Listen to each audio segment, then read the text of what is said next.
বাংলাদেশের কেন্দ্রীয় সিনিয়র যুগ্ম মহাসচিব, আজকের এই ঢাকা মহানগরীর সম্মানিত সভাপতি, উপস্থিত তৌহিদি জনতা, অন্য মুসলিম নিয়ে হওয়া ফিলিস্তিনের মুসলমানদের উপরে যে নির্যাতন চালানো হয়েছে, বাংলাদেশের মুসলমানদের কলিজায় রক্তক্ষরণ হচ্ছে।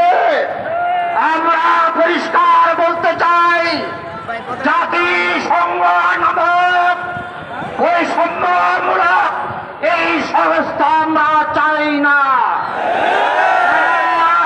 মুসলমানদের স্বার্থ রক্ষার সময় অন্ধত্বের ভূমিকা পালন করে, কাফের মুশরিক বেদিনদের পক্ষপাতিত্ব করে, সেই জাতিসংঘ আমরা চাই না। অবিলম্বে মুসলিম জাতিসংঘ গঠন করার উদাত্ত আহ্বান জানাচ্ছি। পাশাপাশি ইসরায়েলের বিরুদ্ধে সারা পৃথিবীর মুসলমানদের তাদের পণ্য বর্জনের আহ্বান জানাচ্ছে। বাংলাদেশের প্রধান উপদেষ্টাকে আহ্বান জানাচ্ছে, ইসরায়েলের সকল ধরনের পণ্য বাংলাদেশে প্রবেশ নিষিদ্ধ ঘোষণা করুন। বাংলাদেশের পতিত সরকার যারা সেই ইসরায়েলের দালালি করছিল, তাদেরকে সকল সংস্থা থেকে, সকল পদ থেকে উচ্ছেদ ঘোষণা করা হোক। আমরা পরিষ্কার বলতে চাই, যে সমস্ত ব্যবসায়ী, যে সমস্ত আমাদের জনগণের মধ্যে ইসরায়েলের দালালি করবে, তাদেরকে হাসিনা সরকারের মতো এই দেশ থেকে উচ্ছেদ ঘোষণা করা হোক।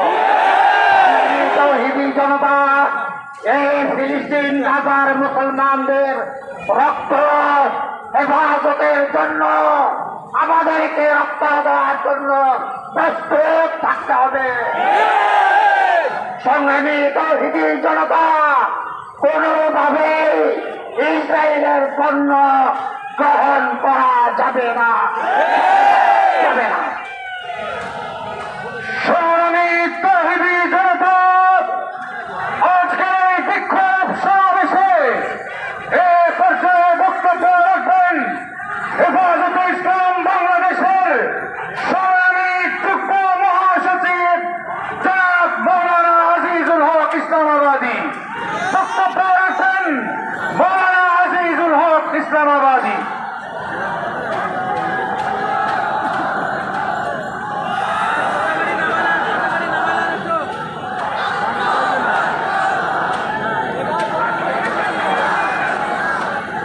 السلام عليكم ورحمة الله وبركاته.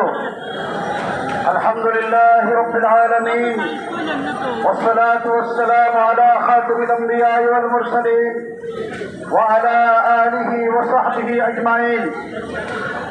হেফাজতে ইসলাম ঢাকা মহানগর কর্তৃক আয়োজিত